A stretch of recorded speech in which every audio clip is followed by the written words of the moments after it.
Первый месяц 2016 года для работников компании Ленского отделения управления материально-технического снабжения был отмечен нестандартными обстоятельствами. Рабочий процесс вмешалась погода. Первый месяц года подошел к концу. Руководство Ленского отделения УМТС говорит об успешном выполнении планов и нестандартных заданий. Какими они были, об этом наш следующий сюжет.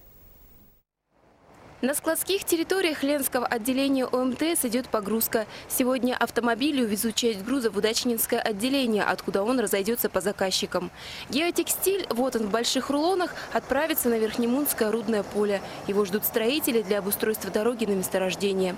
Доставка грузов на Муну – новая задача как для водителей, так и для снабженцев. Для последних она из серии нестандартных, выполнять которые ранее не приходилось. Сейчас же туда постоянно отправляется груз разнообразной номенклатуры для разных производственных задач.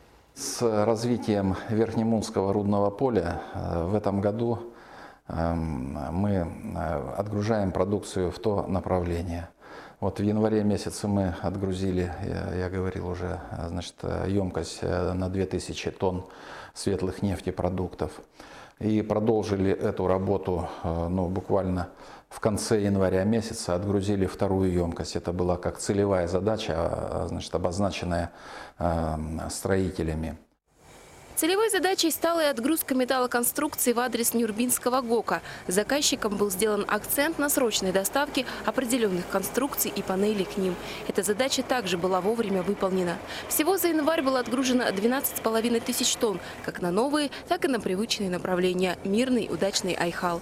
Продолжалась работа по отгрузке товарно-материальных ценностей на Накын. Эта задача стоит перед снабженцами с ноября.